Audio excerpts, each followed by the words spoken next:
you apologise for your comment? Will you have a cup of tea? Will you apologise for your Would comment? you like a cup of tea? Yeah, sure. You go on, have a cup of tea. Thank you. Do you regret? Do Would you like a cup of tea? Do you regret your comments? Do you regret your comments? Don't go on, have a cup of tea. Thank you very much. There you go. There you go. Do you regret your comments, sir? I want you to have a cup of tea. If I have a cup of tea, will you answer my question? No, I'm here solely on a humanitarian mission because you've been here all day and you've been incredibly patient and I feel very sorry for you because I have nothing to say about this matter except to offer you some tea. Okay. Okay. Go on. Okay, thank you. Thank you so much. Go on. You won't wait for this gentleman, would you? Come on. Running after his tea. Come on. Come on. You've been here all day and you've been heroic. So I don't want to. Here you go. I feel very guilty for keeping you here. Look, why don't I give this whole tray to you? Can I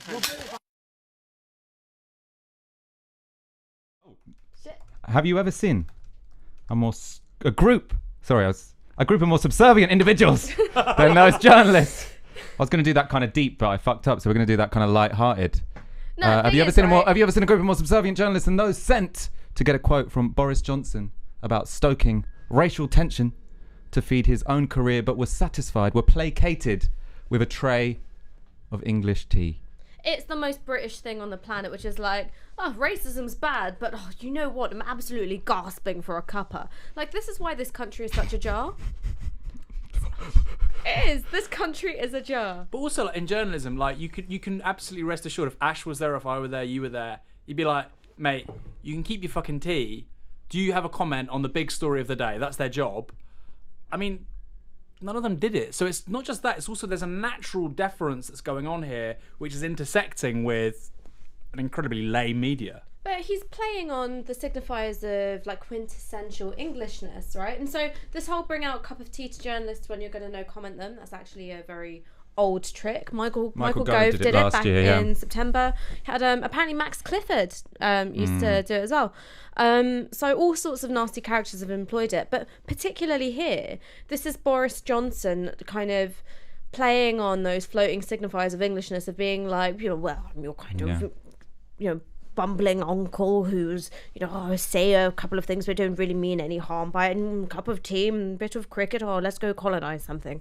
Like, you know, it's something which is, I think, has been designed to have an emotional resonance. It's not just about evading questioning, right? It's another part of this whole performance. And what the journalists have done isn't just not got a quote out of him. It's not the absence of the quote that matters. It's the fact that ITV celebratorily sort of released that video as a piece of news. They're a news channel. ITV News sent that video out as a piece of news. It's since been shared 63,000 times.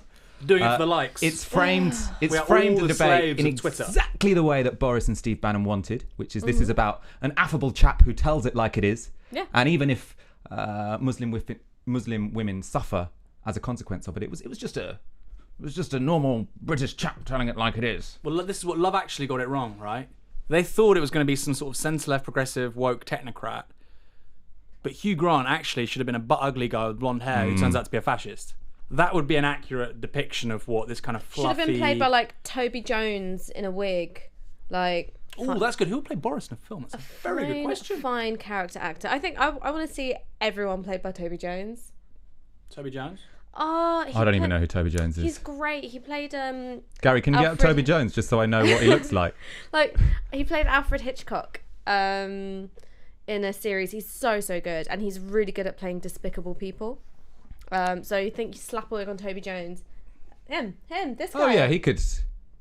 I don't know. Boris with a wig. Yeah. Do you think? Well, anyway, I'm complimenting his acting skills, but yeah, no, I agree with you. But shall we, to clue the audience in a bit, tell them what we're talking about? What did Boris do? Why are we so annoyed at him? I think everyone knows what Boris did. So Boris Johnson, over a week ago now, but it's still the top story in the news. Before the ridiculous reef story about Jeremy Corbyn. I'm sure we'll talk about that later.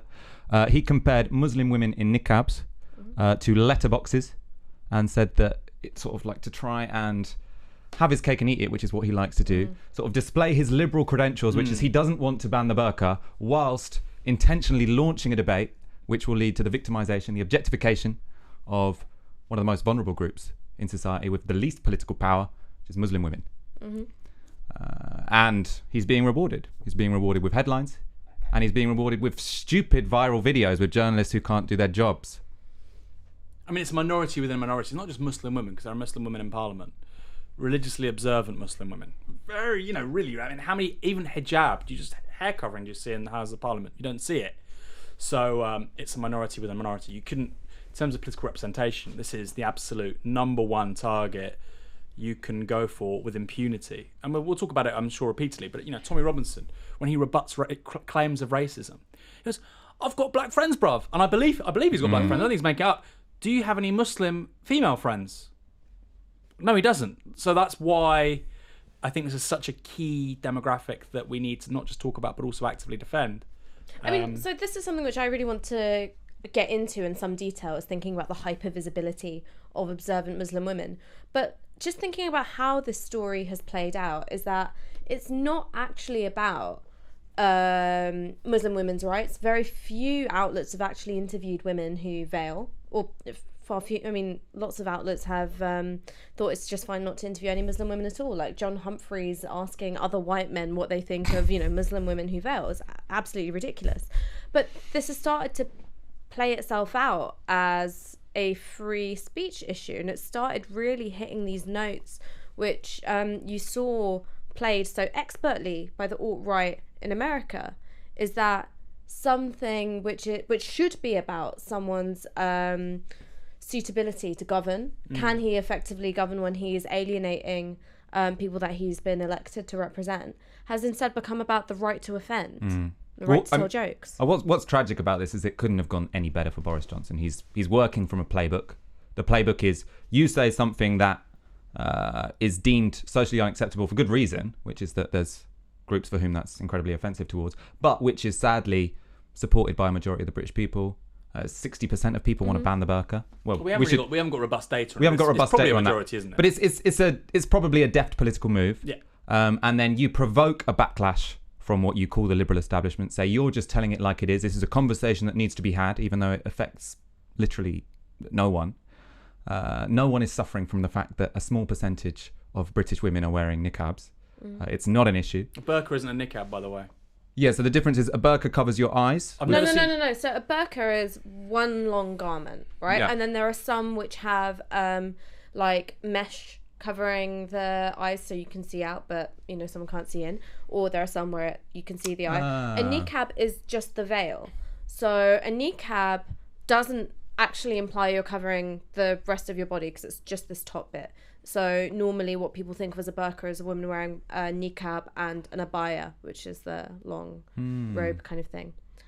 So yeah, like very few women wear niqab. Fewer still wear the burqa in Europe. In terms of data of how many women veil, we actually don't have that. The closest thing that we have is a study done in France by the security services in 2009, which found that of 1.5 to 2 million adult Muslim women, 1,900 veiled. And that became a central political issue in French politics. Less than 0.01%. I did the maths before we went live. So those numbers probably have changed since 2009, but we've got no idea how, and maybe things are different in this country. But what is true is that very few women veil. And also, this is the thing that winds me up, and I don't think half the people talking about the veil have never even spoken to a woman who veils. It's that lots of women who veil don't do it consistently. They'll wear the veil one day, they'll wear a hijab the next. It's just a phase, is that what you're saying? No, not just a phase, it's just depending on how they feel. But it can be, right? Again, it's about religious observance. People are always trying new things out in terms of their levels of observance, that's what life is like. So yeah, the idea that this is just an abstracted, concrete person, they're always like this, they've always been like this, they'll always be like this. It's like, no, this is a human being. They have the freedom of worshipping whichever God they choose in a liberal society. And that's going to change over the course of their life and manifest itself in different ways. And that's how it's manifesting itself. Do they have a right to worship their God and practice their religion in this way? The question is yes or no. For me, it always has to be yes. Seems pretty easy. And the reason why I want to draw that distinction between burqa and niqab is because literally it doesn't even matter what they're referring to, right? So in Iran, for instance, a very observant woman in Shiism will cover have a chador for their whole body, but they'll never cover the face. So it's just something in Iran you just don't do, and you don't cover the hands. Whereas in Afghanistan, women who cover their faces, this is a pre-Islamic tradition. So there's a lot of difference going on here. But the reality is, people don't really mean the burqa. They don't mean the niqab. They don't know what they mean. It's like the whole thing around halal meat. You know, halal meat, one of the practices with halal meat is that you say a prayer when an animal's being slaughtered. You also offer it water and grass before dying as an act of respect. And yet, for this sort of like, the way that halal's now being attacked by the right is that it's, oh no, we're human, you know, we're so humane, you have to stun the animal first, and they don't do that with halal. So it's recently been banned somewhere in the northwest. It's being banned by a council, halal meat. And you know, where does this stop? You know, so it's purposefully ambiguous for these people. You know, would you have a problem with just a chador, a woman covering her hair? So what about when the Queen goes and does that, when she goes to Balmoral?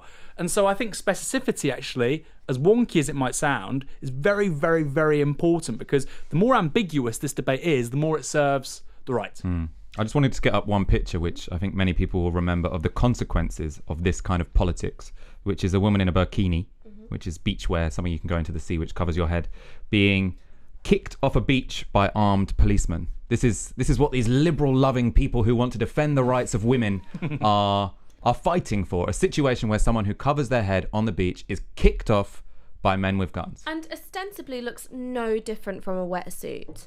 So I had this debate about bikinis a lot during the time, and I was like, well, what's the difference between this and a wetsuit? There isn't one. Like, none whatsoever. This is just something that's been specifically invented for some Muslim women who would otherwise not feel comfortable, you know, enjoying the beach and being able to go swimming. It was to serve a particular purpose. And so the problem here isn't with how much do women cover or not cover up. Because also, if you're a woman, you realise that there is no perfect amount of flesh to have on show. You're either too covered up or you're too exposed. And you can wear the same outfit and have it be interpreted to drastically different ways. But it's actually about Muslim women staking out the right to be culturally distinctive in public space. That's what it's about. It's about visual signifiers of difference. So I think you're right in terms of specificity is important. People don't know what they're talking about. But, you know, I've had, you know, you hear lots of people around this debate with the burqa saying, well, you know, hijab is fine, but, you know, the burqa is beyond the pale. I've had the same debate it tends to be white feminists saying, oh, well, you know, the hijab sexualizes women, says they're all temptresses. Well, one, every single bloody major religion on the planet says that. Two, men are also supposed to lower their eyes in Islam, right? You're supposed to lower your gaze away from the temptation called fitna. I have lots of fun with the word fitna because it's got the word fit in it. You know, so there's actually a whole set of codes governing how people relate to each other as sexual beings in Islam. But, you know, once more, the European gaze and the focus of state surveillance is on what women are doing.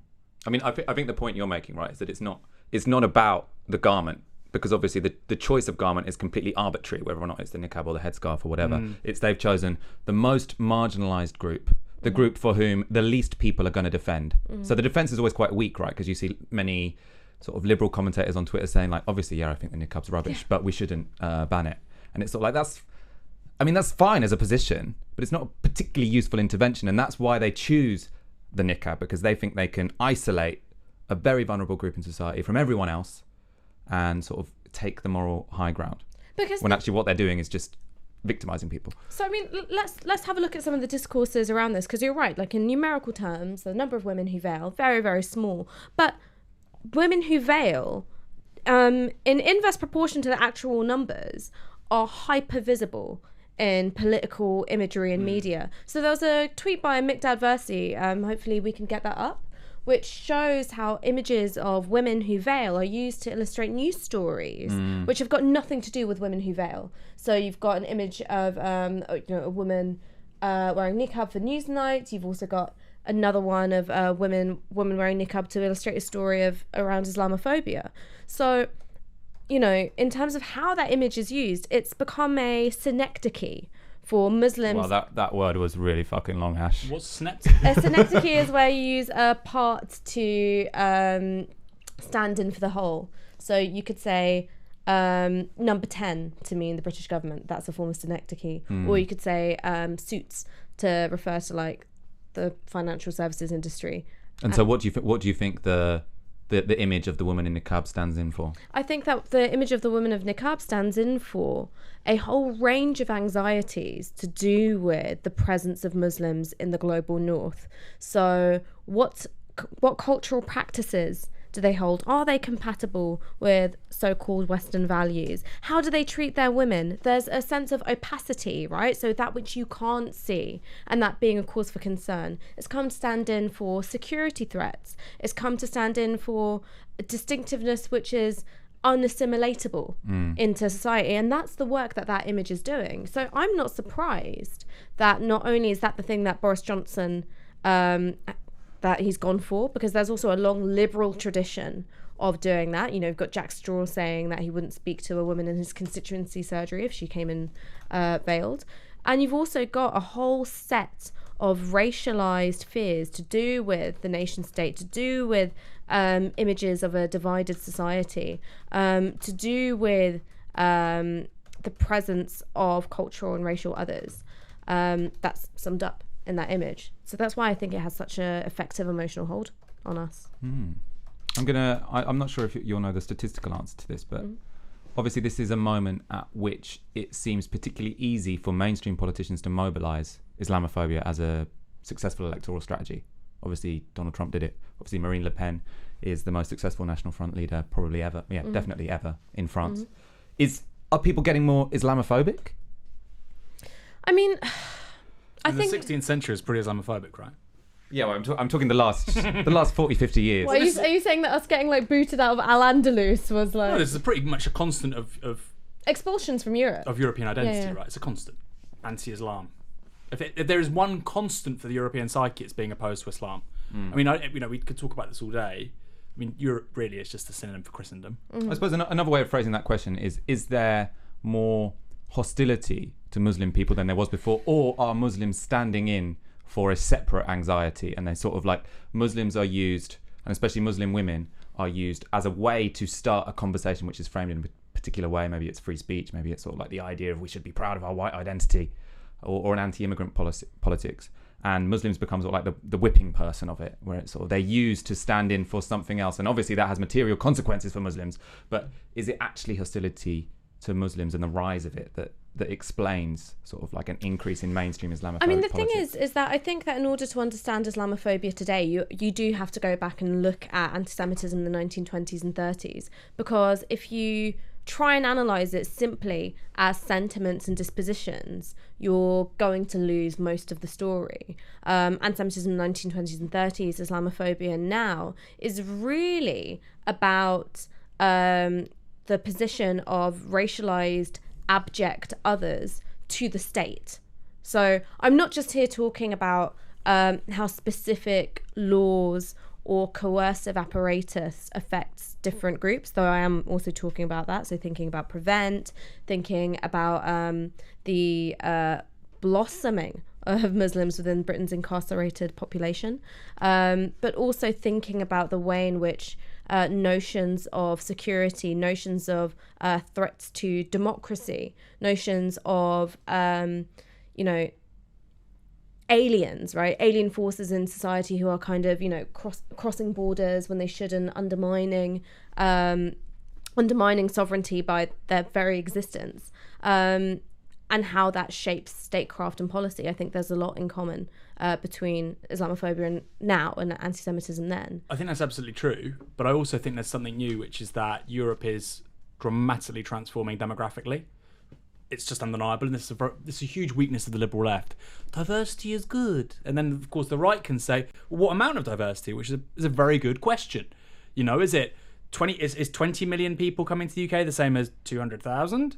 Is it actually proportionate to more? The more people, the better. Like, what? How much diversity is good? What do you mean by diversity?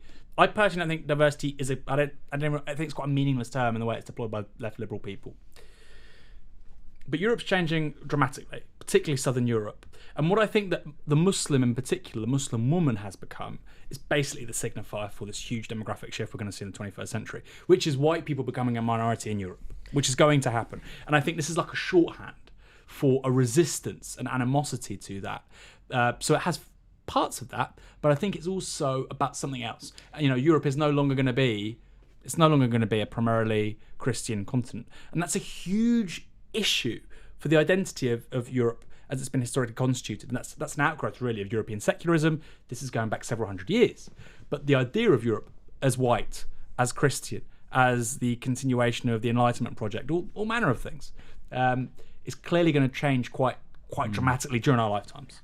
I'm not sure how I feel about this argument, and the reason why is that when you think about images of demographic apocalypse being twinned with no, I'm talking about how it's presented by the right. I'm not saying that's what you're saying at all. They have to come.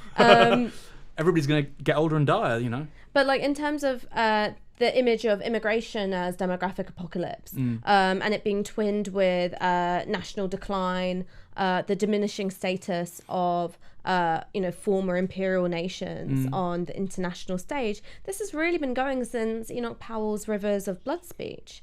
So I sort of struggle to see how the discourse that we have now is significantly different from the one that we had then. It's materially different in so much as birth replacement rates for white Europeans, they're below 2.1. You know, we do need mass immigration to maintain welfare. So what's wrong, Michael?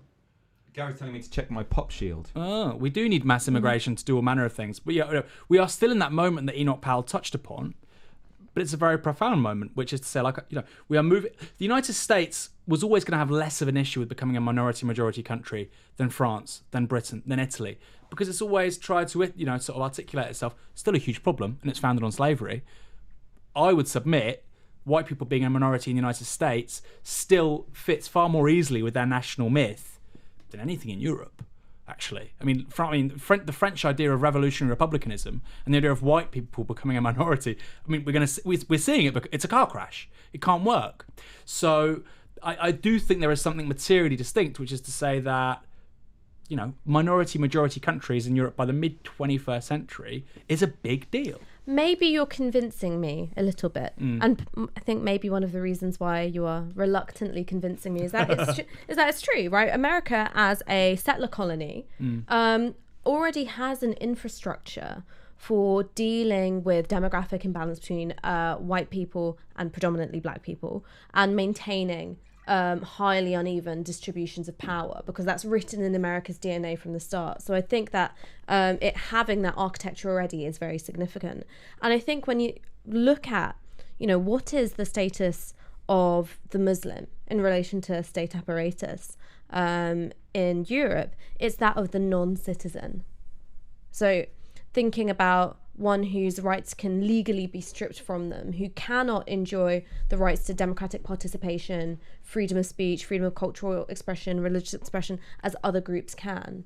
So I think that they're the thing that is rendered abject, which I think in turn makes those citizenship rights more precarious for everyone. It's a racialized abject, similar, not identical, but similar to the position of black people in America as non-human, as literally 3/5, right, in the American Constitution, which in turn means that those rights which are first designated as self-evident and inalienable, no, not so much. But the thing is, there's that upward trajectory where they can say, well, look, if anybody can go to the United States, even as an illegal alien, right, even as an undocumented migrant, even they can articulate their status there as in keeping, however poorly misunderstood by state authorities, with the real wishes, the real intentions of the founding fathers, which is what Martin Luther King did so well, right? The reason why the Black Civil Rights Movement succeeded so quickly is because they were able to co-opt the master frames of American exceptionalism, the founding of the US Republic, which is to say we are the completion or the next stage of this project. Same with the feminist movement. We don't have that in Europe. So I'm worried. Can I just say, I passed on an image to Gary, if he can put this up. This is an image from South Italy, from Puglia. I think it's from Canossa. I can't see it up here, but, hopefully you guys can see it. And this is from Stabat Mater. And this is women basically, they're entirely veiled, wearing black, if you guys go elsewhere on YouTube, not now because you're watching Novara Media here. Stay Don't go in. anywhere. Stay right here. Open up a new tab. Check it out. Stabet Mater, Stabatmater, and you see women crying in a way that would normally, would look familiar for a Shia Muharram. So clearly these traditions and rituals, there's a huge continuity between Europe. Europe is not this distinct white Christian, half of Spain was Muslim for hundreds of years. Malta, And it will be again. Maltese is Arabic, is a Semitic language because it was occupied by the Arabs. Sicily, they spoke a variant of Arabic, Sicilo-Arabic. It's half Italian, half Arabic. So this idea, very recent actually, the mayor of Palermo said we're as much a Middle Eastern city as a European city, which is true in every sense of the word. So yeah, that line of kind of discreet cleanliness isn't really there. But at the same time, despite the history, despite this very rich tapestry of identity between the Middle East and particularly Southern Europe, I think the contemporary master frames of Europeanness are going to be far more resistant to becoming minority majority, and I'll repeat myself, finally, than the United States. All right, I want us to move on in a moment, to how successful this politics can be. How far can Boris Johnson get off the back of casual Islamophobia? First, I want to cover the basics with you, which is, I say, well, obviously I've never said, but someone might say, Islam is not a race. It is not racist to be Islamophobia. It would be weird to be Islamophobia. That was an Ali G moment. It's not racist to be Islamophobic. What do you say to that, Ash? Okay, so I'm going to do a personal story first, and then I'm going to do some actual history. So I was on a family holiday to Wales. This was a couple of years ago, maybe.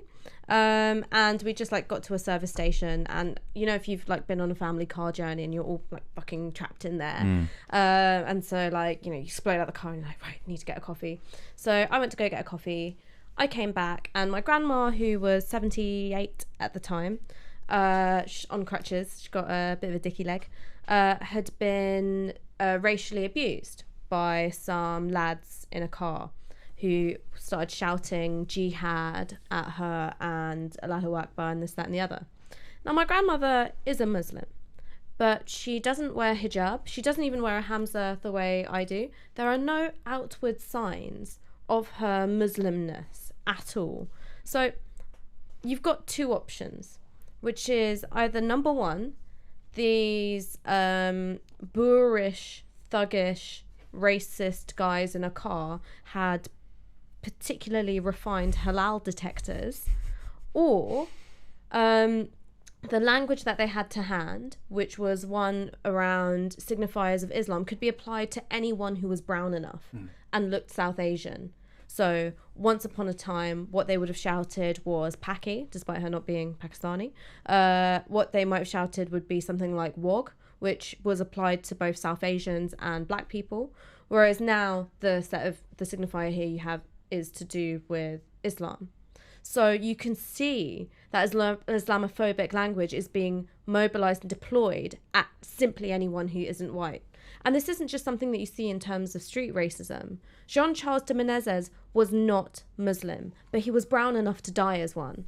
And so I think that when we think about how Islam works as a floating signifier, is that it is remarkably sophisticated as a technology of governance, because it works in terms of security apparatus and constructing threats to the nation state, existential threats to civilization, but it also works at absorbing the kind of racialized hierarchies around phenotype that have existed. What's a phenotype? Phenotype is like skin color, hair color, eye color, hair texture, that kind of stuff. Absorbing. It's a genetically inherited trait, right? Yeah, genetically inherited trait. And so we're talking about racial phenotypes because, race is a social construct. I'm not blowing anyone's mind with that, right? So, Go check out Ash's old videos from Novara Media. Yeah, no, this was how I started out, is by talking about the history of racialization.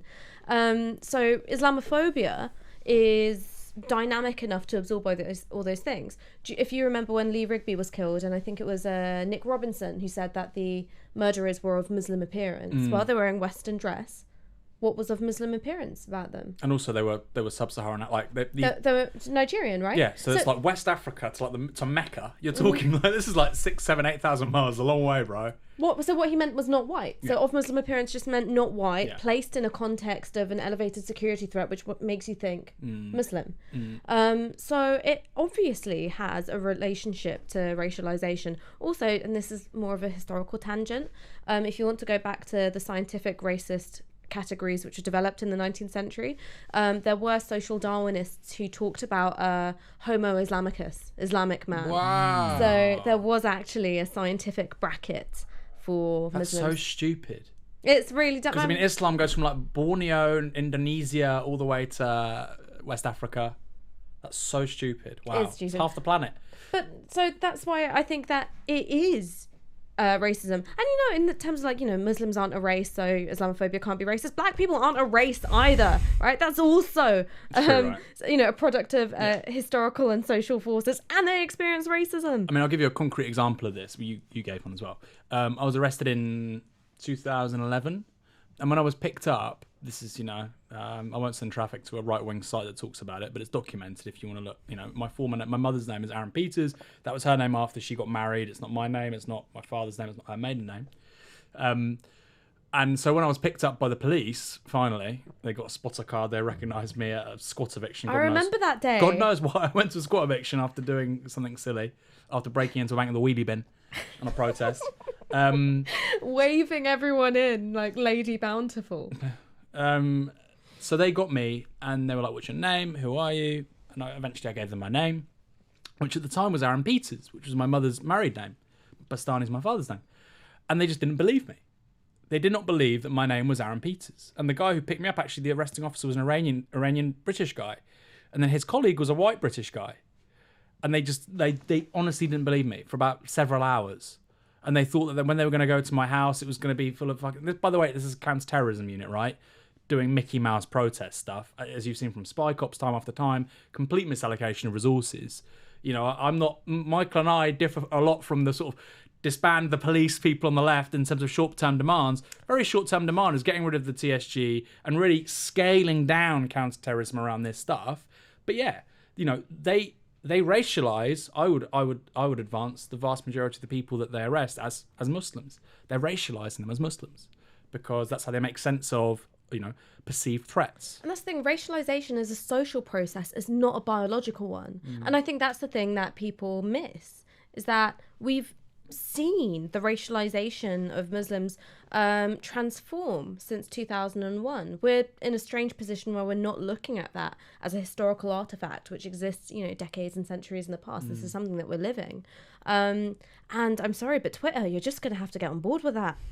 Yeah, can I say before we carry on, because we're going to talk about a few more bits and bobs. Yeah, go on. If you're watching this, share it. We had the Evolve just shared it. If everybody shares this, subscribes, clicks thumbs up, you know, you're only going to take Tisky Sour to an ever larger audience. I think that's important because nobody else is doing this. Just want to say that, Michael. Yeah, I know it's your show. Well, I'm going to say one more thing as well. But before I do that, you need to prepare for telling me how far this politics can go. Can casual Islamophobia make Boris Johnson the Prime Minister?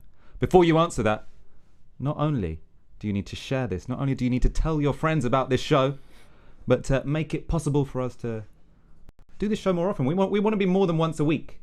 And we want to do more interviews. We want to talk about more issues because politics is moving fast in Britain and the left needs a strong voice. So please go to support.novaramedia.com and make a new media for a different politics possible. Allow us to continue to grow and flourish. Aaron. Yeah. Will Boris Johnson be Prime Minister? Politics in the last 3 years has taught us you can never say anything for sure. I think it is likely that he would make the last 2 in any leadership runoff. Which means he'd win, right? I think so. I mean, the only way he can't be the leader is if he's kept out that final 2. Who knows what skeletons are in his closet? You know, he was meant to be the leader after Cameron. That didn't work out. So you can't presume anything. But if I had to put money on it, I'd say he'll be the next Tory leader, yeah. Well, isn't the whole point that with this kind of candidature, skeletons don't matter?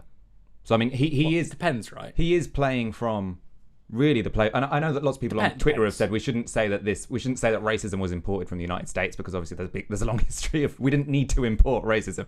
But I think there is a particular say that the English were pretty good at originating the stuff. It was an export. But I do think he is quite clearly trade importing a strategy from the United States, and I think it is going quite well. And I don't think that any skeleton that comes out of his closet is really gonna matter in that respect. Depends. I mean, I think that what he's doing is actually playing a really smart game. Because I don't think that this is down directly to advice from Bannon. We know that they've been having these meetings, having these strategy talks. I think that what he knows he has to do is transform himself into an outsider candidate. And it needs to be vote for Boris Johnson, not vote for the Tory party. So I think, and he was treading quite a fine line with that article, is that he knew that the splash would be bank robbers and letterboxes. He was aware that that was just going to get turned into a freedom of speech issue, which plays very, very well for the right, because the left haven't, I think, come up with a convincing or coherent way to advance arguments for the protection of freedom of speech, while also looking at how speech acts shape our everyday lived existence as marginalised people. So he knew that he was on very strong territory, but he did not call for a ban on the burqa. So he can still hold on to this, veneer of liberalism. It was very, very well played. The discussion is exactly where he wants it to be. But he also invites discipline from his own party, which is a way of separating himself from the pack. He can start looking like someone who's, tells it like it is, isn't afraid to piss off his own party. He's no longer former foreign minister, the ultimate insider. He's now a rowdy backbencher, which... And because he was so shit at it, he was never really an insider, right? He was always an imposter in that office of state because he didn't do it very well. He had a year-long nervous breakdown, and he's out of power for a few months, and he doesn't look great. He obviously looks terrible. It's Boris Johnson, but by his standards, he looks refreshed. He looks coherent. It was that article I thought was the first intelligent political intervention he's made since Brexit. It was. I mean, you have to admire it in a sense. Well, he couldn't make it before then, right? He's free now. He's free to say what he wants. No, he's been writing columns to the Telegraph. He has been writing columns to the Telegraph. While he was still Foreign Secretary? Yeah. I think... As political theatre, it was genius. Yeah, it was genius. It was very, very good. And, that triangulation of defender of liberal rights at the same time, attacking this minority, very few people will defend. Very intelligent. The base will love it. He'll be defended by the likes of Rowan Atkinson, who, despite what's being said on Twitter, isn't a fascist. It comes that free speech thing, and we can talk about maybe this for 5 minutes. But the point is, I imagine we agree. I mean, that's my view. Is that of course you can say that it looks silly in something they're wearing. Of course you can, as a private citizen in a private context. I don't think the state should be interfering in that. I mean, it's not nice. I wouldn't like it if I was there. I might say F off. But the question is, there have to be surely checks on the freedom of speech of people in public office. You can't have the President of the United States can't say to the President of Mexico, come and invade us. You're not going to then say, well, this is a freedom of speech issue. He can say what he likes, because there's clearly, there are political limits to what you can say in office. And I think, like I said, this borders on incitement in the article I wrote for Novara Media, and people say, well, legally, that's not true. No, it's inevitable. There's going to be a rise in Islamophobic attacks on women who are observant because of this article, and he knew that. I think that's incitement. So according to Tell Mama, which is the helpline for if you've experienced an Islamophobic attack or incident or verbal harassment, the majority of veiled women who've experienced Islamophobic street harassment since that article had their assailants directly reference Boris Johnson's article. Well, there you go. It's incitement. Well, Whereas the other issues, I think... if you say in a bar to your granddad, I mean, it's not incitement, it's stupid. So there's a difference because they're in public office. But the thing is that when we're talking about free speech, often the conversation is happening at cross purposes. So are we talking about free speech as a set of legal protections from state intervention, which I think that we're all agreed on here? And if it was the case that these figures were dedicated to it, they would want to dismantle things like Prevent, which does stifle dissent and does police the right of, in particular, Muslims to be perceived in any way to be radicalised, even if you're just saying the word eco-terrorism in your French class. Or are we talking about what are the social consequences of various speech acts? And I think that that's the tricky arena here, because yes, Twitter has in lots of ways nurtured an unhealthy call out culture. So and so's cancelled, the kind of glee of swarming. But also, how else do you achieve change in terms of our political culture, in terms of our social lives, without robust critique? I mean, I think we need to move away from this being a conversation about freedom of speech at all. So I think this isn't about offence. Obviously, you can say something for a good reason which has some negative consequences. That's possible as well. Maybe as part of your political movement, you try and mobilise anger at elites, and then sometimes someone gets hurt, and that's not what you wanted to happen. And you can't be held responsible for the consequences of everything you say.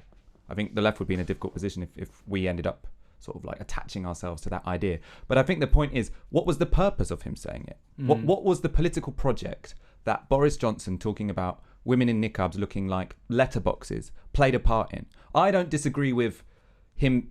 Well, I do disagree with him saying it, but I don't disagree with him saying it because it was offensive. I disagree with him saying it because I disagree with the political project which him saying that was in aid of. And what he was trying to do with that conflict, with that comment, is create a sort of battle of civilizations in Britain, to create a conflict between ethnic and religious communities that doesn't need to be there. And the reason he's doing that, to go sort of like traditional trot now, is to distract people from the real fucking issue, which is that they're getting screwed over by rich elites like Boris Johnson. He's playing a game which is ultimately going to screw over everyone in the country, and it's not about offence. It's about the fact that this political project is one for the establishment, which only benefits the establishment, and which, well, it has a negative consequence for everyone, but primarily a marginalised and powerless politically section of society, Muslim women. Quite frankly, a joke that not even most 12-year-olds would find clever doesn't offend me. As a Muslim woman, it doesn't offend me. What worries me is the social consequences of that, and the political consequences of it, is that racists on the street feel emboldened and validated, and that is what will affect Muslim women's ability to feel safe in public space, not that some toff with awful hair and a port belly can't even come up with a new visual simile other than the one that we've heard 1,000 times before. Yeah, and we also know that, Tell Mama again, we know that attacks on Muslims as well as places of worship, mosques, are on the rise. But I think 60% of people who are registering these attacks with Tell Mama, 60% were women. So the majority of people being attacked are women, and he happens to be identifying women through a metaphor, a simile, which, Momentum did that great video. There's a woman who's saying you look like an effing letterbox. So it's in the racist register. It's already in circulation. So yeah, like you say, it's about intentionality. It's pretty clear what his intentions were. It wasn't to make a joke. It wasn't to be funny. It wasn't to be a funny guy. So yeah, I think Rowan Atkinson's... It wasn't even fucking funny. Well, it was the most clunky. I mean, just saying, like, on the level of aesthetics and comedy writing, it was clunky. It was poorly executed. And that's what upset me most about Rowan Atkinson. He's got a shit sense of humour. I was just like... It's why Mr. Bean didn't speak. But Blackadder... Yeah, Blackadder did speak, and he was quite funny. He's a funny guy, though. We have to admit, Rowan Atkinson is funny. He's a funny guy. But that's what I mean by, like, you kill your heroes, because, I've lived long enough to see Rowan Atkinson defend an unfunny joke, and it's just, for me, as well as the spike in incidents of racist hate crime, this has been the great... It's class solidarity, right? That's what it was. Don't forget, Rowan Atkinson did go to a private school. He did go to Oxbridge, Just saying. I doubt a state school educated regular comedian would have done that. It's class solidarity. Anyway, enough about that talking loaf of bread, Boris Johnson. So we're gonna look at the big picture. It's a rare moment in British political history, because the front page of every newspaper for about a month has been racism of one form or another. Obviously, for about 3 weeks, this was the anti-Semitism row in the Labour Party. For the last week, it's been kind of about the Islamophobia row in the Tory party, but sadly, it's just as much been about niqabs and whether they're right or wrong, which is exactly what Boris Johnson wanted us to be debating. Ash, we've been talking a little bit about today. We've been talking about today. Yeah. As is our want at Novara Media HQ. Yeah. We've been talking about how the media, how the establishment, how these narratives have been constructed, and is the British political establishment looking at racism in the right way? Is this a helpful way to be looking at anti-Semitism, Islamophobia? No, absolutely not. In British politics? Absolutely not. Explain. So I've been feeling an increasing sense of frustration with the anti-Semitism issue, because undoubtedly anti-Semitism exists on the left because it exists in society, and the left is a reflection of society, and it takes particular forms on the left because of particular kind of cultural shorthands that exist on the left, which means that, you know, these things can get collapsed in together. I've got no doubt about that, and it's got no place in our movement. It needs to be confronted, it needs to be critiqued, and where appropriate, it needs to be kicked out. However, what really gets my goat is that we've spent a really long time talking about a form of racism which, quite frankly, has little to no impact on statecraft or policy. I don't think that because of deeply offensive and troubling memes that are shared online, that Jewish people are necessarily more at risk of the forms of state violence that we've seen Muslims be subjected to in this country at this point in history. And I do think those things can change.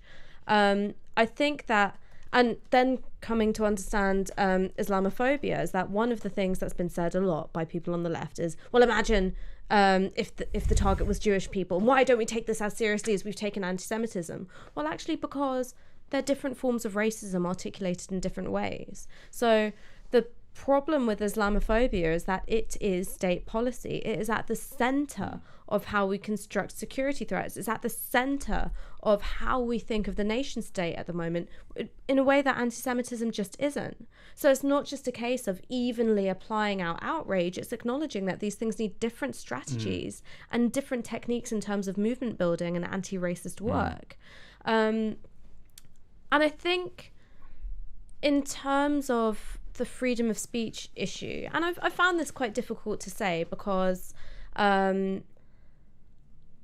I know what it's like to participate in political movements where you feel alienated or undermined because of your racial or religious heritage. So it's starting from a position of empathy and solidarity for those who experience anti-Semitism.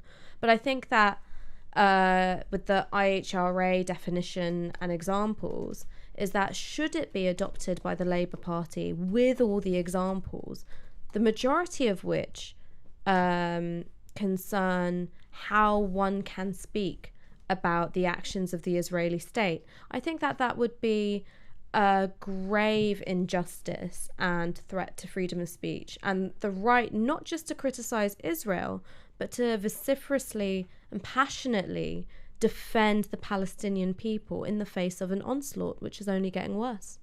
I think we've talked about it on the show before. The reason that Islamophobia is accepted in the Tory party is, one, because people have very low standards of the Tory party. They don't think they should even be an anti-racist party. And two, because people in the media establishment further exactly those same belief systems. They think it's true. They think it is true that Muslims are a threat to British culture, and they print that in their comment pages over and over and over again. The Spectator did a page, it was Rod Liddle, wasn't it? Not enough Islamophobia in the Tory party. Islamophobia in the Tory party. The man who once, I think, I'm not going to lie, but punched his partner. I think she was pregnant. Wow. I think, allegedly, go check it out. I hope you fact checked that before you said it. No, he punched his partner. He punched his partner in the stomach. I'm pretty sure she was pregnant. We're all having a little legal breakdown over here. No, I'm pretty sure. I mean, there's a reason why people call Rod Liddle a scumbag. It's not because, he said something problematic on Twitter. It's because he's actually a scumbag. But the point is that all of these scandals about sort of outrage by what has been said in different parties is not to do with anyone going back to first principles and saying what is and what is not racist and who has contravened sort of that boundary between racism and anti-racism. It's this scandal about someone saying something that's not acceptable to say. And obviously what our society determines to be acceptable or not acceptable is not really based on principle, it's based on power. So you are allowed to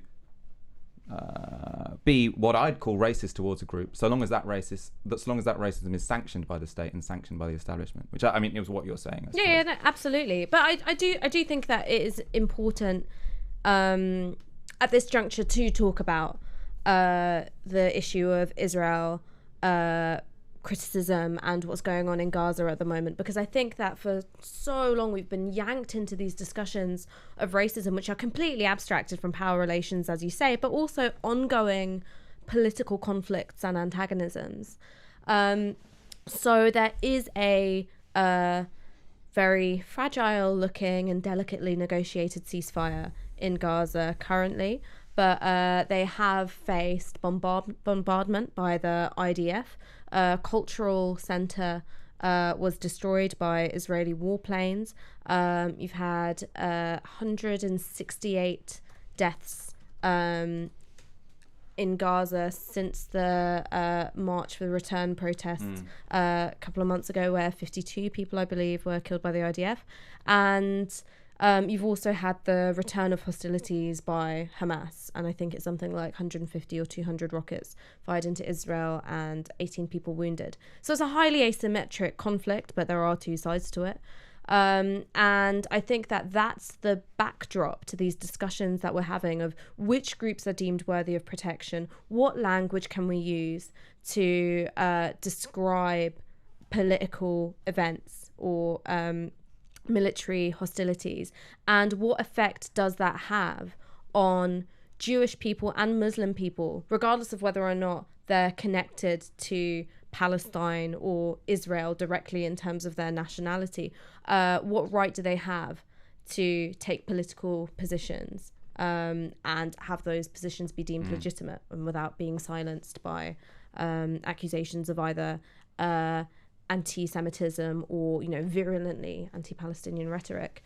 I think the stakes are very high at the moment. You said a useful thing earlier. I mean, I won't go into now why I don't think we should adopt the IHRA examples. We've talked about that on the show before. I've been tweeting about it all week. You were on Sky earlier on. I was on Sky talking about... Well, no, I was talking about a different thing on Sky. I know, I was I'm just talking about saying. these bloody reefs. He was on Sky. Michael Walker, friend to the Palestinian people. Well, we should be friends. We should be proud of our solidarity with the Palestinian Absolutely. people. We should not allow a cloud of suspicion to hang over the head of the left because they have supported for the last 50 years an oppressed people who've been under the longest occupation, that's current, maybe not in history, but in the 20th century. But you said something interesting earlier, which is for people who say, Labour's been terrible on anti-Semitism and they cannot stand up with their heads held high and call themselves anti-racist if they do not accept the IHRA definition and examples of anti-Semitism. You said, what definition of Islamophobia do you accept? Yeah, no, it's a conversation we're not having. But also, I don't think that the solution to one bad definition is more bad definitions. So that would be the thing that I would, urge caution about. But I think that, one of the problems with the IHRA definition is that completely excluded from this conversation is Palestinian people and their right to articulate their political subjectivity in the position that they find themselves in. Aaron, we are going to end in about 10 minutes because Gary wants to go. I think we should go longer, but whatever. So what I'm going to do is I'm going to look at questions. So put your questions in know, there. I I'm want going to to collect say them, I do actually and you're going to make your something. point. No, but that's what I'm saying. You make your point while I'm collecting questions. So Gaza's been under occupation for about 10 years. I think since 2007 it's been under blockade. The World Bank estimates that it's lost around, its GDP is about 50% lower than where it should be. Now everybody says, Greece, its economy is 20% smaller than 2007. Nobody says Gaza's economy is 50% smaller than it could be, or the fact that it's lost 60% of its manufacturing base. And if I was to say, the siege of Gaza has lasted longer than the siege of Stalingrad, according to the IHRA, that may be anti-Semitic. No, it's a statement of fact. It's a siege by an occupying power which is killing people. And actually, it's perfectly apposite to talk about the siege of Stalingrad. You can talk about the siege of Troy. There aren't many sieges and sort of within human psychology where you can say this kind of makes sense of what is a humanitarian disaster. I think it's hugely important. I think I personally see Labour accepting the IHRA out of political expediency, and I think that's terrible. I think it's a tragedy. It's a disaster. Time after time, I've gone on shows talking about it. I was with John McTernan on BBC 5 Live a few days ago. And he said, the CPS, the Crown Prosecution Service has it, and the European Union has it. Name me a membership organisation. Name me one. And then he'll say, the Tories. Well, we don't actually know. It turns out the Tories probably don't have it. It's very hard, and for a party of 500,000 members, very keen to talk about these issues, the idea that all of a sudden you're going to prescribe certain metaphors is madness. This is utter stupidity. Comparing the siege of Gaza to Stalingrad is anti-Semitic. Who are you kidding? This is ridiculous. It's not racist. It's correct. And I think also, what's more, I think that moving this beyond the conversation in terms of anti-Semitism, because I think that we get pulled into this whenever we talk about Palestine, to the extent to which we stop talking about Palestine, is that I've made a deliberate decision in my own rhetoric and speech of something that I'm going to stop doing and something that I'm going to start doing, is that I've always spoken of the Palestinian right to resistance. And I think that that's been a mistake, because the problem with talking about resistance is that you've already presupposed defeat, and you've already accepted that this party is not deemed legitimate, right? Only those who are excluded from legitimate political terrain have to resist. No, I'm going to start talking about Palestinian right to self-defense. So we talk about Israel's right to self-defense. We don't talk about Palestine's right to self-defense. And here I'm not just talking in terms of armed struggle. I'm also talking about the language we use, the rhetoric that we use, how we build movements of solidarity. It's about defending the Palestinian people from ethnic cleansing. Those are the stakes, right? The Palestinians are not a view in a debate. There are people who need defending. Right, Gary's actually given us permission to go on a little bit longer. Oh, thank you, Gary. What a dream, what a hero. I don't want to go. You know, we've had shows that go 2 hours. I was sort of supposing 5-10 minutes. I think what that last comment feeds into is the big scandal of the day, which is Corbyn laying a wreath, apparently on the grave of, well, he said he didn't lay a wreath, but he was at a ceremony where a wreath was laid at the grave of someone who had, we think, I'm not actually sure if it's proved or not, but someone who was killed by the Israeli intelligence services because they were suspected of carrying out the Munich attacks, which was the holding hostage or the taking hostage of a bunch of Israeli athletes. The intention was to try and secure the release of 200 or so Palestinian prisoners as part of the negotiations. What actually happened is that everyone got killed. So it's the tragic deaths of, I think, 9 Israeli athletes and presumably everyone that was holding them hostage. And this has now been presented as a reason why Corbyn is unfit to be PM, and again why he should resign. It's bizarre that these conversations are coming up that he should resign again.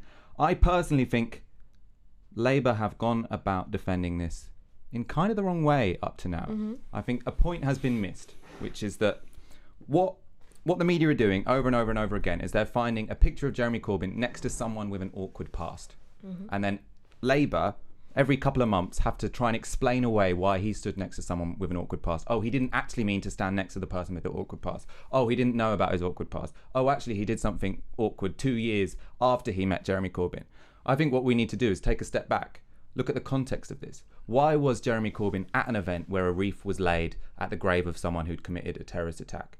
Because he was taking part in a conference organised by the Tunisian president to try and bring the various forces in Palestine together, Fatah and Hamas, so that they could negotiate a better peace with Israel. And there to commemorate the deaths of 45 plus people who were killed by an Israeli airstrike in the headquarters of the government in exile of Palestine, the PLO, in 1985.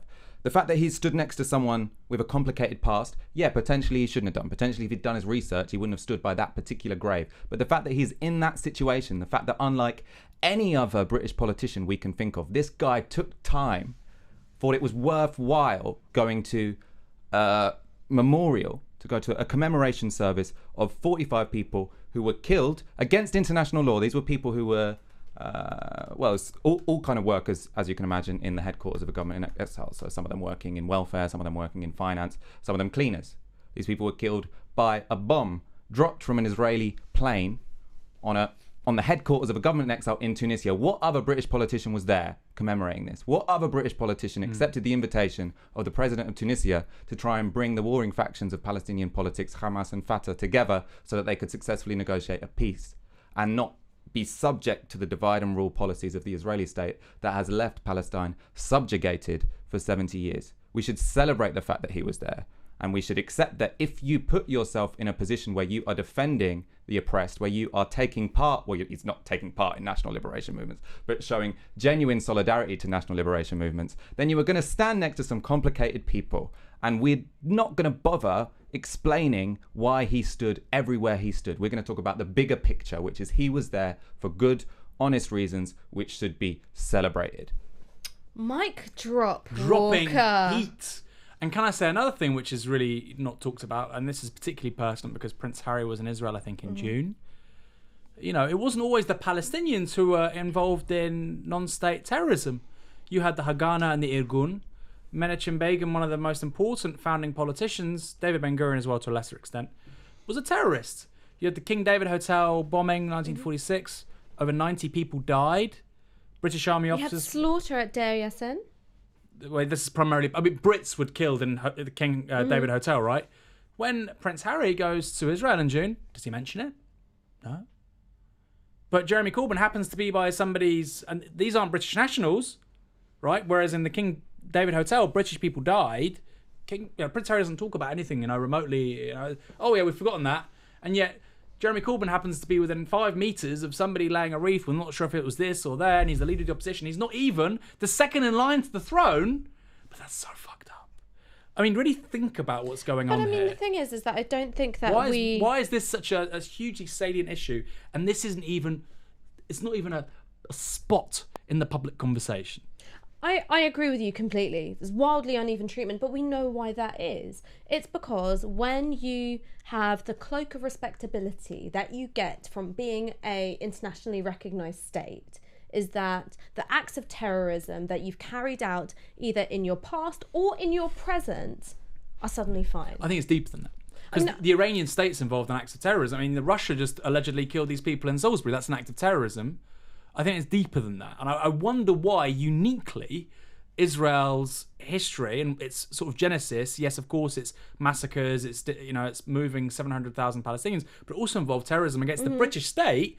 Why has the British state also been so happy to completely relieve itself of any memory of this? I can't think of any other country where that's applicable. I think there should be a whole show on this, really, about the place of, or the role of the British in the establishment of the state of Israel, and then also thinking about how that particular colonial legacy shapes the prominence that the Israel-Palestine conflict has in the British political imagination. I think that would be a great show. I mean, it's a genuine question. I don't know. The Brits had, you had huge amounts of European Jews going to Palestine, Israel, before 1939. The Brits said, because they had the mandate for Palestine, can't be more than 10 to 15,000 a year. That's the maximum. In the meantime, during the war, Jews very keen to fight for the British, huge amounts of illegal immigration going there. And then there's effectively a war with the Brits after 1945. If you ask the average British person, did the state of Israel engage in acts of terrorism against the British Army pretty recently, right? In the last 4 years, 1% of the population is going to know this, if that. I mean, it's remarkable. But the thing is that there are all sorts of forms of cognitive dissonance with how people deal with political violence. So when I was on The Right Stuff the other week, I found myself in the very bizarre situation of having been condemned for my political beliefs as being supposedly violent. That's not in my politics, just when I'm drunk. Whereas a few minutes before, Carol Malone, who'd been the one condemning me, had been defending the shooting of Irish civilians on Bloody Sunday. I mean, this is just ridiculous. So, I mean, there are all sorts of conflicts where people have this cognitive dissonance, and it's because I think we as the left have forfeited, I think, some of our strongest arguments, which is making sense of conflicts, not just calling for peace or the absence of hostilities, right? We've neglected the terrain of the peace process for too long. And we've thought about conflict resolution as a matter of taking the moral high ground rather than then getting stuck in dealing with people who have done some terrible things in order to preserve human life in the long run. Well, before we move on, I mean, this is what I'm saying. Look, I don't think Menachem Begin was a unique monster. I don't, obviously I don't think blowing up civilians is a horrific thing to do, but I can understand in the context of Jewish self-determination why you would pursue that strategy against what was at that time a world power, Britain. I can understand it. I say that as a political scientist, as somebody who looks at these things, hopefully analytically, but it's just remarkable to me how it is, like I said, uniquely, nobody talks about this. Irish republicanism, it was by the Irish against British soldiers. This is against British soldiers. No, I was talking about like what British soldiers had done. Yeah, no, I'm just saying, but this is against British soldiers by non-British people, and yet the British state, Prince Harry is in Israel in June, not mentioning it. And I wonder where that uniqueness comes from. In the history of the British Empire, there's nowhere else that's treated like this. Jeremy Corbyn on GMB, I literally spent my life supporting national liberation movements, you idiot. Yes. Do you think that could turn around this whole moment? We'll be on the front foot from that point. A friend to Palestine. You idiot. All right, I haven't been collecting questions. Let's so get the questions up. Let's get a few questions Yalla. up. If you ask them high up, feel free to comment them again so that they'll be closer to the part of the screen that I'm looking at. Somewhat alarmingly said they'd take a bullet for me. Our lovely header video sent me a screenshot of it. I would advise you not to do that. Your life is worth living. Let me go in peace. Well, you got a very easy question, Ash. Yep. What is a toff? What's maybe this is for someone who's watching from abroad. Oh, a posho. So a toff is a particular kind of posh person who suffers from the kind of rickety bones that you only get from generations and generations of inbreeding in order to hold on to ancestral lands and titles and so on. A toff is a posh person, not just defined by money, but they always smell like wet dog. Their teeth are weird and crooked and look too heavy for their heads, so they're always like, no. And they are exceptionally cruel to horses. And the media love them. They love them. They just can't get enough of them. Yeah. I'd like for some, the Brits love like a proper toff. No chins. They never have chins. I think it's all teeth, no chins. It's worse than Brits. I'd say it's particularly Southerners. Oh, it's the English. Southern working class. So like you walk around bits of London, and you sort of the old Cockneys are the best, and they go, "Oh, it's good around here, isn't it? It's lovely. Not for the likes of us. We're fucking off. We're not good enough for it." And it's like, why are you saying this? Northerners would never say that. They'd be like, "This person's fucking me over, the bastard. We need to do something about it." Whereas Southerners are like quite happy to subordinate themselves to toffs. I think the Southern working class is a particularly interesting subject. Tommy Robinson, right? Tommy Robinson couldn't. It's not said you don't get Northern racists and Islamophobes, but Tommy Robinson could only be a Southerner, right? In terms of his class relations, it's like it's come out of a complete vacuum, right? There, the class subjectivity. Thatcher's kind of aspirational. They're tradesmen. They're small business owners. It's a very unique context. That's true, but the toff is a specific kind of posho. No, I'm just saying that Southerners like their toffs probably more than Northerners. Yeah. This is an interesting question. We kind of intentionally didn't have a conversation about the niqab because we think this is playing into Boris Johnson's hands. But it's a question asked in good faith, I think. How do we protect women that may be forced to wear niqab, etc., from families or partners whilst also respecting the choice of others? You have really fucking good domestic violence services. You have specialist services for women of colour and migrant women. And what you don't do is you introduce laws which would force women whose partners coerce them into a niqab to stay inside by banning it in public spaces. It's really quite simple. Simple answer. You have observant Muslim women playing as active a role as possible in public life. I mean, that's it. So they can. But also, you have, and this is something that's worth saying, is that coercion and clothing happens in violent relationships all the time, and it's not just to do with women covering up or wearing the niqab. Men use the clothes that women wear as tools to control them and as excuses to abuse them. And that can be whether you're in a miniskirt, that can be whether you're in a niqab. If it was the former, we're looking at something like a miniskirt or high heels or jeans or a particular jumper, we wouldn't blame it on the article of clothing itself. We'd blame it on the man and the circumstances that forced a woman into silence. We've got another good question, different theme but relates to the show, from Soweto Kinch, Hey, our friend. Friend of the show, brilliant Soweto artist. Kinch. When's he coming on? Yeah, I let's love get him him. on soon. Yeah. Get yourself down here, mate. But for now, I'm going to just ask his question. I'm going to put this to you first, Aaron. What's your opinion of Alex Jones's Well, no, just Alex Jones being taken down. That was the question. I mean, on personal level, I'm ambivalent. Obviously, I don't agree with this politics. I'm very concerned about the idea that clearly much of our public discussion now unfolds on social media. And clearly a handful of monolithic digital giants are in control of that, right? So Facebook, Google, Twitter, Google have YouTube, Facebook have Instagram. And my concern is that these private companies, and their reach is so big, their market is so big that, you know, basically if you're not on these places, you don't have your freedom of expression is quite limited. So I would say that those kinds of limits on personal expression, political expression, shouldn't be arbitrarily decided by companies. I think that's so important that only democratically accountable politicians should have those kinds of powers. So I don't think Twitter or YouTube should decide these things. I think there should be laws in place. And we see multiple times Twitter don't bother with people who are clearly involved in all kinds of hate speech or harassment or abuse.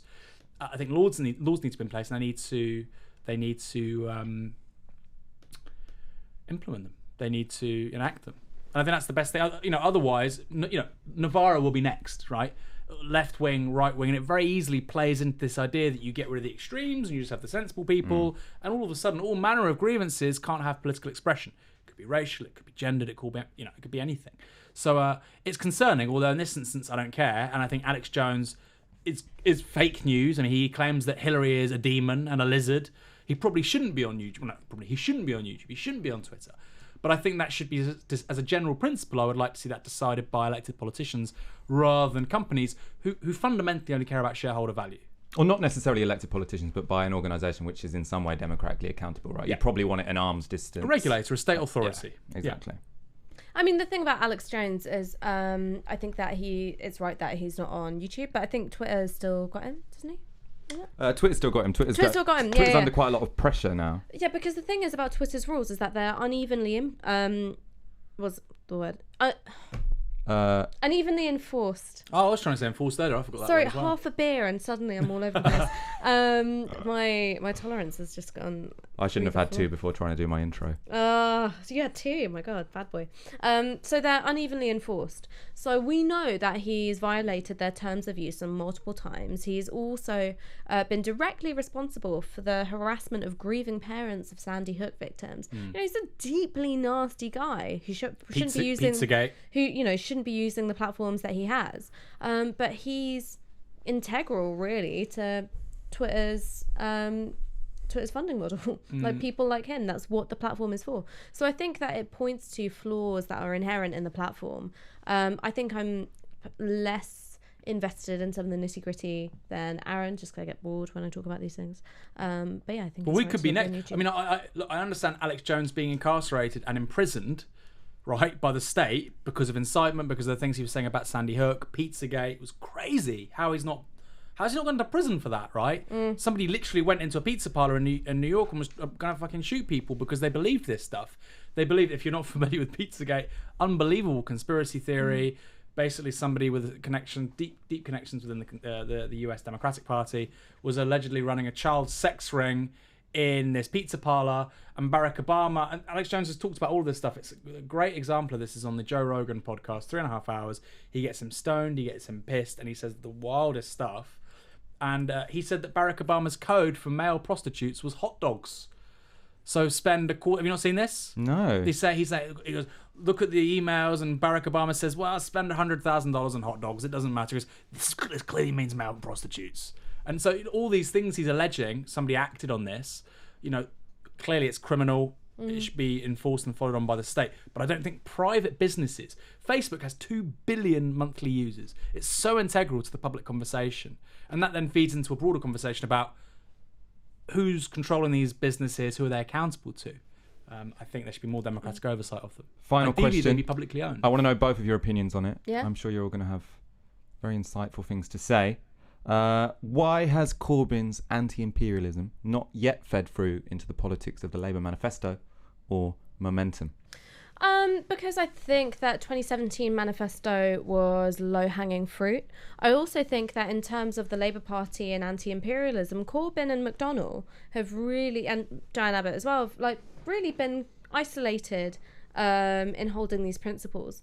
I don't think that Emily Thornberry is particularly committed to anti-imperialist politics. However, she is broadly supportive of Corbyn, and there you go. So I don't think that the conversation's being had at the level of convincing other people in the PLP. So I think that that's why it's not fed through yet. But I think that it definitely should. I think that Corbyn's consistency in anti-imperialist politics is a reason why people like him. He's got integrity, and he sticks to points even when they're unpopular. Were he to change his line on Palestine, I would not vote for him. Like, it's that integral. Oh, that's like a threat. Yeah, no, I wouldn't vote for him. Because I think that his line on Palestine is indicative of a broader set of values which draw me to him. In terms of momentum, I think that's simply because there's a lack of clarity about what the organisation is for. Do they create space into which policy can move, or do they serve to signal boost the political ambitions and aims of the Labour left? And so I think that over time, their mission purpose will become clearer, and then we'll know. Aaron? I actually think the anti-imperialist stuff is particularly Jeremy Corbyn, even more than John McDonnell and Diane Abbott. Diane Abbott's a civil libertarian. John McDonnell he's been interested in how you build a new economy. And he loves a scuff. Jeremy Corbyn, they always said that this guy, if there was going to be a radical left government, he would be the foreign secretary. This was his thing. So I totally agree with you. Given that is his thing, whether to be a volte-face on this totemic issue of foreign policy, you would have to say, well, what's next? I would still vote Labour, but I would lose a lot of faith. And I think what we may be facing here with the IHRA is a microcosm of the trade-off that some will now want both within and opposed to the Corbyn project, which is we will accept quite a radical domestic agenda, transformation of the economy, public services, in exchange for you leaving UK foreign policy, you leaving Trident, you leaving the British Armed Forces. Now, I don't really care that much. I would rather not have Trident. I don't care that much about Trident, because the thing with Trident is you can keep it, and because of the arguments it uses to legitimise itself, you can say, well, we can now basically get rid of expeditionary warfare. We can reduce the conventional army. We can really have a very diminished active military in the world. So I can understand that argument, but I don't think we should engage in that trade-off. And I think the number one thing is, I talked about this a year or two ago, we need a RUSI of the left. We need a left-wing think tank, because, several people in Parliament and Novara media aren't going to come up with these ideas. And, the radical left hasn't been propositionally thinking about foreign policy or UK defence and security policy. I mean, not even for decades. Ever.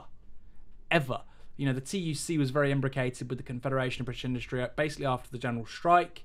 This has never happened before. The idea that the electoral machine of the Labour Party would deliver a break with Britain's imperialist foreign policy has never been on the table. So it's not going to be easy. But I think it's doable. Like I say, we need a RUSI, which is a think tank, foreign policy think tank, a RUSI of the left. I mean, I think it's clear what's happened. I think it's clear why it wasn't in the Labour manifesto, and I think it's clear why it's not something that has been taken on in a strong manner by Momentum, which is there was a very justified idea that you're going to win the next election on domestic policy. You're going to win the next election on reversing austerity, on reinvesting in the North, on giving people hope that they can have a better future when they've been promised steady decline. And that once in power, that's when sort of behind closed doors, Corbyn and his team could gradually shift British foreign policy, because they recognise that, quite realistically, the British public don't care that much. So why fight an election on an issue that people don't really care about? I think what's become clear at this point is that the only way to make sense of Corbyn's past actions, past statements, is if we are explicit and proud of the motivation for them. What is the common thread that ties together all of Corbyn's past statements and his political projects that he's been committed to? It is a dogged anti-imperialism. I mean, we don't necessarily need to call it anti-imperialism. We can call it a dogged commitment to standing up for the oppressed, the downtrodden. And that what he is interested in is representing people for whom no one else is representing them. And I think if we come out and say this is central to Labour politics, what does it mean? It doesn't mean we're going to go to war with these countries who are oppressing people. It means we are going to use all of Britain's international clout, short of military intervention, to try and increase the rights of the downtrodden across the world. And ultimately that will increase the amount of peace we have around the world, which is obviously sort of like the safe word Corbyn goes to all the time, right? Everyone likes peace, so the safe word is peace. But unless you can find a way of talking about anti-imperialism, peace. Yeah. That's how I know when to stop. Or actually, that's how the other person knows when to stop. And that is also how we are all going to stop. Peace. Wow. Peace. This was Novara Media. Shit. Why?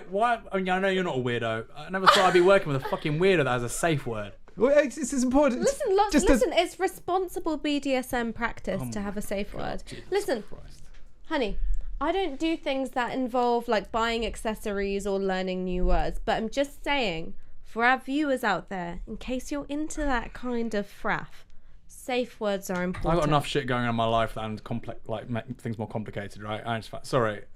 Cut this bit. It's live. It's too late. It's live. Okay. It's too late. Forget the whole safe word thing. Forget the sort of BDSM. I agree with Ash. We don't want a kinky split in Novara Media. It's brought down enough left-wing kink-shaming organisations up to this point, more than you can imagine. Listen to me, kids. If have you a want, safe word. yeah, listen, have a safe word. Also, go to support.novaramedia.com. Hey, make to your make possible. Make your safe word support.novaramedia.com. That's good. Easy. Yeah. That's it. And then they'll be like, "What are you talking about?" Like, help new media from politics. Like, what the fuck? I'm trying to strangle you. Yeah.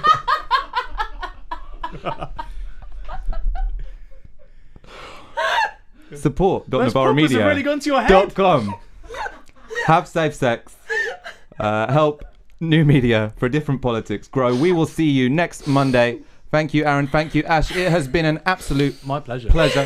Be proud of your politics. Be proud of your anti-imperialism. We will see you next week. Bye. Bye. Peace.